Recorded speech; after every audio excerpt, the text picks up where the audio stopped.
بسم اللہ الرحمن الرحیم۔ حضرت ابن عباس رضی اللہ تعالیٰ عنہما بیان فرماتے ہیں کہ شام میں ایک یہودی رہتا تھا۔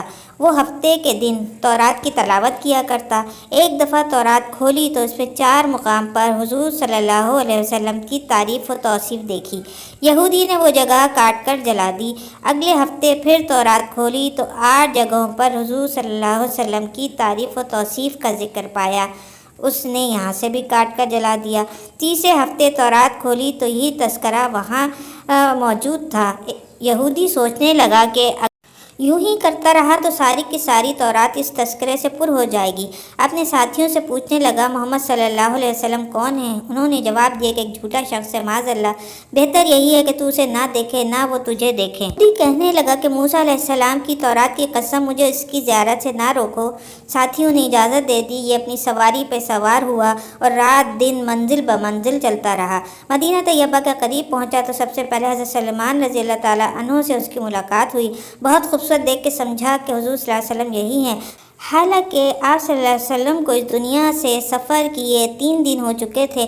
حضرت سلمان رضی اللہ تعالیٰ عنہ اس کی بات سن کر رو دیے اور کہا کہ میں تو ان کا غلام در غلام ہوں۔ وہ بولا، پھر آپ کہاں ہیں؟ اب سلمان رضی اللہ تعالیٰ عنہ سوچنے لگے کہ اگر وصال کی خبر سناتا ہوں تو یہ واپس ہو جائے گا، اگر یہ کہہ دوں کہ موجود ہیں تو جھوٹ ہوگا۔ بالآخر کہنے لگے، میں تجھے حضور صلی اللہ علیہ وسلم کے صحابہ کے پاس لے چلتا ہوں۔ مسجد میں آئے تو صحابہ رضی اللہ تعالیٰ عنہم جو سب کے سب غم کی تصویر بنے ہوئے تھے، یہودی یہ سمجھ کے کہ حضور صلی اللہ علیہ وسلم ان میں ضرور موجود ہوں گے، السلام علیکم یا محمد کا کلمہ پکارا، جسے تمام صحابہ رضی اللہ تعالیٰ عنہم نے کوہرام مچ گیا اور سب آہ و بکا کرنے لگے اور اس سے پوچھنے لگے، تو کون ہے جس نے ہمارا زخم تازہ کر دیا؟ کوئی اجنبی شخص معلوم ہوتا ہے، شاید تجھے معلوم نہیں کہ حضور صلی اللہ علیہ وسلم کا 3 روز پہلے وصال ہو چکا ہے۔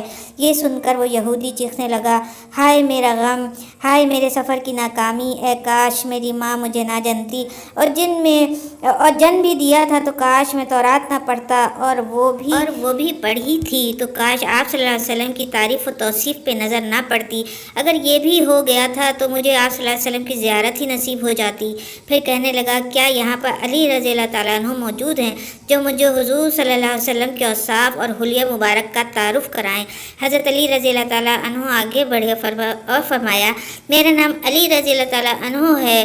وہ بولا، میں نے تیرا نام بھی تورات میں دیکھا ہے۔ حضرت علی نے حضور صلی اللہ علیہ وسلم کا حلیہ مبارک بیان کرنا شروع کیا۔ آپ نہ حد سے زیادہ لمبے اور نہ ہی زیادہ چھوٹے تھے، سر مبارک گولائی پر تھا، پیشانی کشادہ، آنکھوں کی سیاہی خوب سیاہ تھی، پلکیں دراز تھیں، ہنسی کے وقت دانتوں سے نورانی شعاع نکلتی تھی، سینے سے ناف تک بالوں کی لکیر تھی، ہتھیلیاں پر گوشت تھیں، قدموں کے تلوے قدرے گہرے تھے، بدن کے جوڑوں کی ہڈیاں موٹی تھیں، مثلا کوہنیاں گھٹنے، آپ صلی اللہ علیہ وسلم کے دونوں شانوں کے درمیان مہر نبوت تھی۔ خود ہی کہنے لگا، علی رضی اللہ تعالیٰ عنہ، تو نے جو کچھ بتایا صحیح بتایا۔ تورات میں آپ صلی اللہ علیہ وسلم کی تعریف و توصیف اسی طرح موجود ہے۔ حضور صلی اللہ علیہ وسلم کا کوئی کپڑا ہو تو میں سونگنا چاہتا ہوں۔ فرمایا، ہاں۔ سلمان رضی اللہ تعالیٰ عنہ، جاؤ فاطمہ رضی اللہ تعالیٰ عنہ سے کہو کہ اپنے ابا کا یعنی رسول اللہ صلی اللہ علیہ وسلم کا جبہ ذرا بھیج دو۔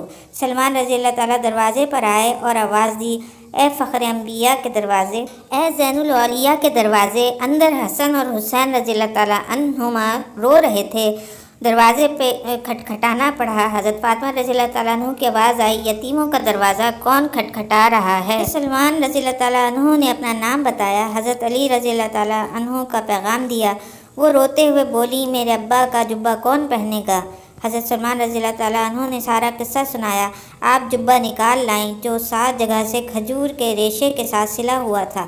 حضرت علی رضی اللہ تعالیٰ عنہ نے اسے پکڑ کے سونگھا، پھر دوسرے صحابہ رضی اللہ تعالیٰ عنہ نے، پھر یہودی نے پکڑ کر سونگھنا شروع کیا۔ وہ کہتا تھا کہ دیکھو کیسی عمدہ خوشبو ہے۔ پھر قبر شریف پہ حاضر ہوا، آسمان کی طرف سر اٹھا کے کہنے لگا، اے اللہ، میں گواہی دیتا ہوں کہ تو واحد ہے، یکتا و بیگانہ ہے، کائنات تیری نیاز مند اور تو بے نیاز ہے، اور میں یہ بھی گواہی دیتا ہوں کہ اس قبر شریف والا تیرا حبیب ہے، جو کچھ اس نے فرمایا میں سب کی تصدیق کرتا ہوں اور اس پر ایمان لاتا ہوں۔ اے اللہ، اگر میرا سلام تیری بارگاہ میں قبول ہے تو میری روح ابھی قبض کر لے۔ یہ کہہ کر وہیں گر کر جان دے دی۔ حضرت علی رضی اللہ تعالیٰ عنہ نے اسے غسل دیا اور جنت البقیع میں اسے دفن کر دیا۔